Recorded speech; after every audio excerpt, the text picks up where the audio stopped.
রাত 12টার দিকে একটা লিঙ্ক ক্রিয়েট করা হয়েছে, আনঅথরাইজড লিঙ্ক, যে লিঙ্কটা ইসলামী ব্যাংকের না এবং যিনি ব্যাংকের অবৈধ চেয়ারম্যান তারও না। এই লিঙ্কটা আমরা শুনেছি, এটা যাচাই বাছাই করার এখনো ব্যাপার আছে। চ্যানেল আয়ের রেজবি নেওয়াজ নামে একজন সাংবাদিক ক্রিয়েট করে দিয়েছেন এবং সর্বপ্রথম তার ওখান থেকে এই ইনফরমেশনটা লিক হয়েছে। সমস্ত রীতি ভঙ্গ করে, সমস্ত প্রকার রেওয়াজ ভঙ্গ করে আজকে একজন মানে ঋণ খেলাপির এবং যিনি হাসিনার আমলে বাংলাদেশ ব্যাংকে বসে অর্থ আত্মসাতের সাথে জড়িত সহায়তাকারী আওয়ামী দোসর, ফ্যাসিস্টের দোসর, এরকম একজনকে কেন ইসলামী ব্যাংকের চেয়ারম্যান করতে হবে? বাংলাদেশের যে আর্থিক খাত, বিশেষ করে ব্যাংক, এটার একটা দলীয় পরিচয় না থাকাটাই একটা রাষ্ট্রের জন্য মঙ্গল। একটা রাষ্ট্রের যে অর্থনৈতিক প্রতিষ্ঠান, রাষ্ট্রের সেবামূলক প্রতিষ্ঠান, যারা বা যাদের মাধ্যমে হোক, যেভাবেই হোক না কেন, সেটা রাষ্ট্রীয় আইন দ্বারা পরিচালিত হয়, সেটা রাষ্ট্রীয় বিধিবিধান দ্বারা পরিচালিত হয়। সেখানে দলীয় হস্তক্ষেপ এবং অবস্থানটা সবচেয়ে বেশি দেশের জন্য সংকটজনক, যার প্রকৃষ্ট প্রমাণ ইসলামী ব্যাংক। ইসলামী ব্যাংক বাংলাদেশ নয়, শুধু এই এশিয়ার ভিতরে একটা মানে রাইজিং ব্যাংক ছিল এবং বারবার তারা অর্থনৈতিকভাবে তাদের সফলতার এই গল্পগুলো বাংলাদেশের মানুষ জানে। এই ব্যাংকটাকে যখন আওয়ামী ফ্যাসিস্ট আমলে একটা গ্রুপের হাতে তুলে দেওয়া হয়েছিল এবং সেই গ্রুপের হাতে তুলে দেওয়ার ফলে এই ব্যাংক থেকে প্রচুর পরিমাণ লুটপাট হয়েছে। এবং আমি যদি বলি যে অনেকেই লুটপাট করেছেন, এর ভিতরে এস আলম গ্রুপের যে লুটপাটটা শুধু ইসলামী ব্যাংক থেকে 1,05,000 কোটি টাকা, 1,05,000 কোটি টাকা এস আলম গ্রুপ শুধু লুটপাট করেছে। এবং নামে বেনামে প্রায় আমার কাছে তথ্য আছে 53 প্রতিষ্ঠান, যার মাধ্যমে নামে বেনামে বিভিন্ন ব্রাঞ্চ থেকে ইসলামিক ব্যাংকের থেকে টাকা পয়সা নিয়েছে। এবং এখনো আজকের দিনেও যদি আপনি খেলাফি ঋণের তালিকাভুক্ত যে সমস্ত প্রতিষ্ঠান আছে তাদের নাম সার্চ করলে এখানে পাওয়া যাবে। যে কারণে এইখানে আমাদের সংকটটা তৈরি হয়েছিল। ঠিক 5ই আগস্টের পরে বাংলাদেশের মানুষ মনে করেছিল হারিয়ে যাওয়া এই জায়গাটা ইসলামী ব্যাংক পুনরুদ্ধার করতে পারবে। সেই জায়গায় সরকার কিন্তু অনেকগুলো ব্যাংকে প্রণোদনা ভর্তুকি দিয়েছিল। ইসলামী ব্যাংকে কিছুটা হলেও সহযোগিতা করা লেগেছিল। তারপরে এই ব্যাংক ঘুরে দাঁড়ানোর চেষ্টা করেছিল তৎকালীন বাংলাদেশ ব্যাংকের গভর্নর এবং ইসলামী ব্যাংকের যে পরিচালনা পর্ষদ ছিলেন, তারা একটা নিয়ম অন্তর্বর্তী সরকারের অর্থনৈতিক সিস্টেমের ভিতর দিয়ে এটা এগিয়ে যাচ্ছিল।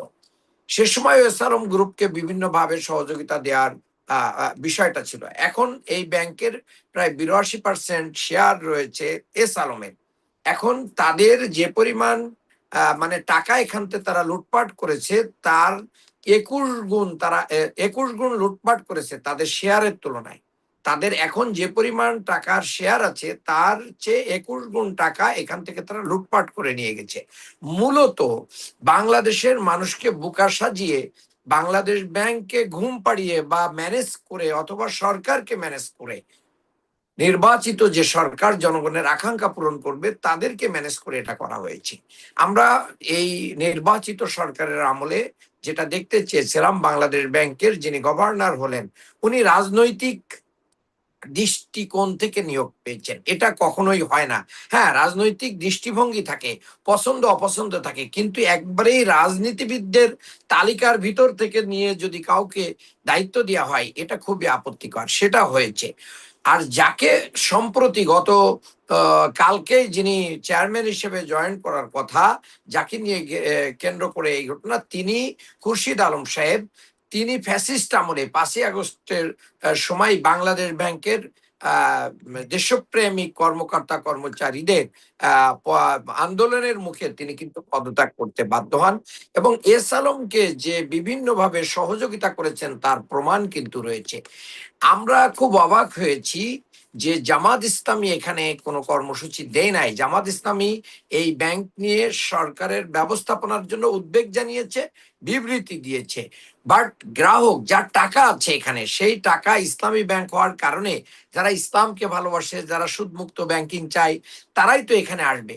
সেই লোকের ভিতরে যদি 100 জনে 80 জন যদি আমাদের সাপোর্টার হয়ে থাকে, তাহলে এটাকে আপনি দলীয় দৃষ্টিভঙ্গি দিয়ে যাচাই বাছাই করতে পারবেন না। এখানে আপনাকে বলতে হবে তার অ্যাকাউন্ট আছে কিনা, সে এখানে বিনিয়োগ মানে তার ইনভেস্টমেন্ট আছে কিনা, তার ডিপোজিট আছে কিনা, সে ব্যাংকের সাথে তার সংযুক্তি আছে কিনা। ব্যাংকের সাথে তো আমারও সংযুক্তি আছে, আমার ওয়াইফের সংযুক্তি আছে, আমার ছেলে মেয়ের সংযুক্তি আছে, আমার আত্মীয় স্বজনের হিউজ সংযুক্তি আছে। তো আমি নিজেও এখন চাইলে তো নামতে পারি, কিন্তু যারা নামতে এখানে পারছি যারা না কেন? যারা ইসলামী ব্যাংকের সামনে গতকালকে বা গত কয়েকদিন অন্তর অন্তর যে আন্দোলন করছে, এরা কি সাধারণ গ্রাহক নাকি শুধুমাত্র যারা জামাত ইসলাম করে তারাই শুধুমাত্র এই না আন্দোলন না, করছে? এখানে এখানে এখানে আমরা সবাই সাধারণ একজন গ্রাহক। এখানে কোনো দলীয় পরিচয় বা ব্যানার ইসলামী ব্যাংকের ফেসবুকে সাথে কোনো আসলে জামাত ইসলামের সম্পর্ক কি, আমি আপনার কাছ থেকে আরেকটু শুনতে চাই। ইসলামী ব্যাংকের সাথে জামাত ইসলামীর মানে যে সম্পর্কটা রয়েছে, সেই সম্পর্কটা হচ্ছে সুদ মুক্ত একটা অর্থনীতি প্রতিষ্ঠার যে বিপ্লব বাংলাদেশে হওয়া দরকার ছিল, সেটার স্বপ্ন জামাত ইসলামীর হাত ধরেই বাংলাদেশে প্রতিষ্ঠিত হয়েছে। এবং বাংলাদেশে এই ইসলামী ব্যাংক ব্যাংকের যারা, মালিকারা কি জামাত ইসলামের? না মালিকানা না, যারা এই ছেড়ে জাতীয় বল। একটা ব্যাংক প্রতিষ্ঠার স্বপ্ন দেখেছিলেন, দেশের সলভেন্ট লোকদেরকে নিয়ে হুম, উদ্বুদ্ধ করে তারা এটা করেছেন। এটা দলীয় কোনো জায়গা থেকে এটা হয় নাই। এরকম প্রতিষ্ঠান যদি ধরেন, তাহলে অনেক ব্যাংকের চেয়ারম্যান, এমডি বা অন্য কোনো কিছু ডাইরেক্টর যদি কোনো দলীয় ব্যক্তি হয়, সেটাকে আপনি বিএনপির ব্যাংক বলতে পারবেন না, আওয়ামী লীগের ব্যাংক হুম। বলতে পারবেন না, ও জাতীয় পার্টির ব্যাংক বলতে পারবেন না, চরমনার ব্যাংক বলতে পারবেন না। যদিও বাংলাদেশে সেনাবাহিনীর ব্যাংক আছে, পুলিশের ব্যাংক আছে, বিজিবির ব্যাংক আছে, এই জাতীয় প্রতিষ্ঠানের আছে, বাট দলীয় কায়দায় তো কোনো প্রতিষ্ঠান চলতে পারে না। এটা বাংলাদেশের আইন দ্বারা পরিচালিত। কিন্তু যখন এখানে আইনের ফাঁকফোক দিয়ে এই ব্যাংকটাকে বাংলাদেশে অর্থনীতিতে যে ব্যাংকটা সবচেয়ে বড় অবদান রাখলো, আপনার জানা কথা সাগর ভাই, যে যখন হুম। সোনালী ব্যাংক পর্যন্ত এলসি করতে পারতো না, তখন ইসলামী ব্যাংক কিন্তু ব্যবসায়ীদের এলসি খুলেছে। এবং আপনারা নিরপেক্ষভাবে ব্যবসায়ীদের কাছে যাচাই করে দেখেন, আজকে যে হাজার হাজার কোটি টাকা এই ব্যাংকের যে খেলাপি হয়ে এই ব্যাংকটাকে ধ্বংস করে দেওয়ার জন্য নিয়ে যাওয়া হচ্ছে, মূলত কি শুধু ব্যাংক কি ধ্বংস হচ্ছে?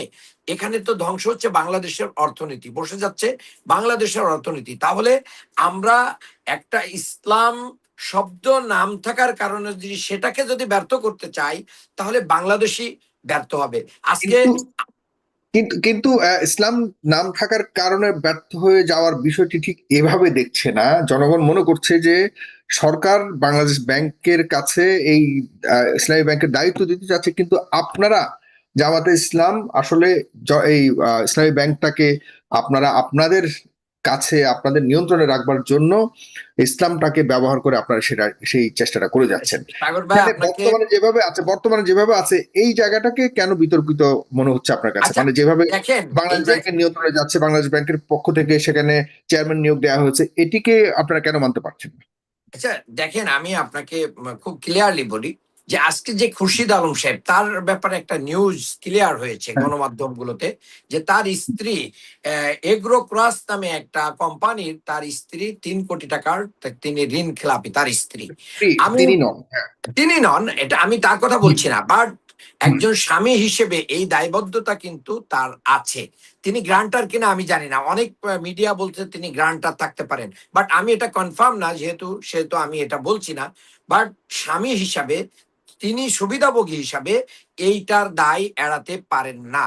দ্বিতীয় কথা হচ্ছে যে মেঘনা ব্যাংক থেকেও তার বিনিয়োগ রয়েছে এবং সেটাও খেলাপি অবস্থায় রয়েছে।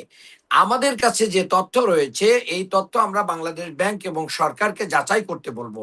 এস আলম গ্রুপের সময় যখন এই টাকাগুলো লুটপাট হয়েছে, বাংলাদেশ ব্যাংকের গভর্নরও বলেছে সাইপ্রাসে শুধু 8,000 ইউরো সেখানে পাচার হয়েছে এবং সেখানে এই টাকাটা আটকে দেওয়া হয়েছে। আজকে যে জায়গায় আমরা এখানে এসেছি, যে আপনার আহ, তড়িঘড়ি করে, সমস্ত রীতি ভঙ্গ করে, সমস্ত প্রকার রেওয়াজ ভঙ্গ করে আজকে একজন মানে ঋণ খেলাপির, এবং যিনি হাসিনার আমলে বাংলাদেশ ব্যাংকে বসে অর্থ আত্মসাতের সাথে জড়িত সহায়তাকারী আওয়ামী দোসর, ফ্যাসিস্টের দোসর, এরকম একজনকে কেন ইসলামী ব্যাংকের চেয়ারম্যান করতে হবে? বিএনপি কিংবা দেশে কি ভালো মানুষের খুব অভাব বা শিক্ষিত মানুষের খুব অভাব? আমরা তা মনে করি না।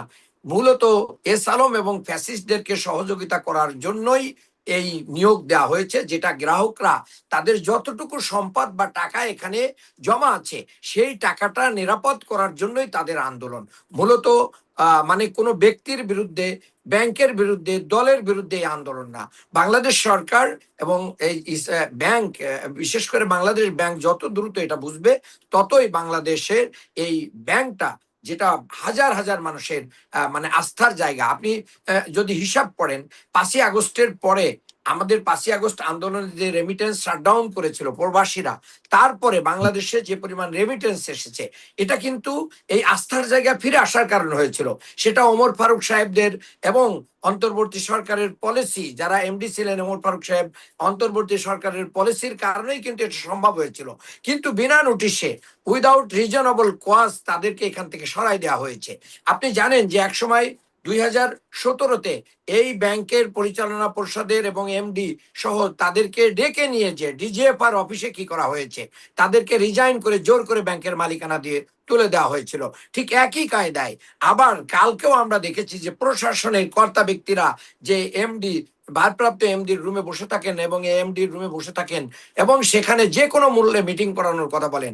কালকে যে মিটিংটা তারা 2:30টার সময় করার কথা ছিল, সেই মিটিং লিঙ্ক দিয়ে তারা করতে পারেন না। অনলাইন মিটিং এর কোনো প্রয়োজন ছিল না, কিন্তু তারপরেও বাংলাদেশ ব্যাংকের অনুমতি নিয়ে তারা অনলাইন মিটিং আহ্বান করেছেন 2:30টায়। সেটা এখনো পর্যন্ত নোটিশ দিয়ে কি করা হয় নাই, বাতিল করা হয় নাই। আমরা শুনেছি গভীর রাত্রে, বাংলাদেশে যেরকম ইঞ্জিনিয়ারিং হয় না, গভীর রাত্রে অনেক কিছু ঘটে যায়। রাত 12টার দিকে একটা লিঙ্ক ক্রিয়েট করা হয়েছে, আনঅথরাইজড লিঙ্ক, যে লিঙ্কটা ইসলামী ব্যাংকের না এবং যিনি ব্যাংকের অবৈধ চেয়ারম্যান তারও না। তার এই লিঙ্কটা আমরা শুনেছি, এটা যাচাই বাছাই করার এখনো ব্যাপার আছে। চ্যানেল আয়ের রেজবি নেওয়াজ নামে একজন সাংবাদিক ক্রিয়েট করে দিয়েছেন এবং সর্বপ্রথম তার ওখান থেকে এই ইনফরমেশনটা লিক হয়েছে। এটার মাধ্যম দিয়ে মূলত বাংলাদেশের আইন, আদালত, অর্থনীতি সমস্ত কিছুকে এবং মানুষকে বিদ্যাঙ্গুলি দেখিয়ে সরকার এটাকে দখল নিতে চায় এবং এস আলমের থেকে সুবিধা নিয়ে যারা যারা লাভবান হয়েছেন তাদের কাছ থেকে তাদের এই সুবিধা দেওয়ার জন্য এটা করা হচ্ছে। তা না হলে বাংলাদেশ ব্যাংকেও একজন ঋণ খেলাপিকে নিয়োগ দেওয়া হয়েছে, আবার এখানেও একজন ঋণ খেলাপির হাজবেন্ডকে নিয়োগ দেওয়া হচ্ছে। বাংলাদেশে এত ক্রাইসিস পড়ে নাই বিশ্ববিদ্যালয়গুলোতে এবং বাংলাদেশের ব্যবসায়ী মহলে, বাংলাদেশে একাডেমিশিয়ানদের ভিতরে যে এরকম ফ্রেশ লোক পাওয়া যাবে না যাদের এরকম কি নাই, মানে ব্ল্যাক খেলাপির পরিবার সদস্য না। জি, আপনাকে অনেক ধন্যবাদ।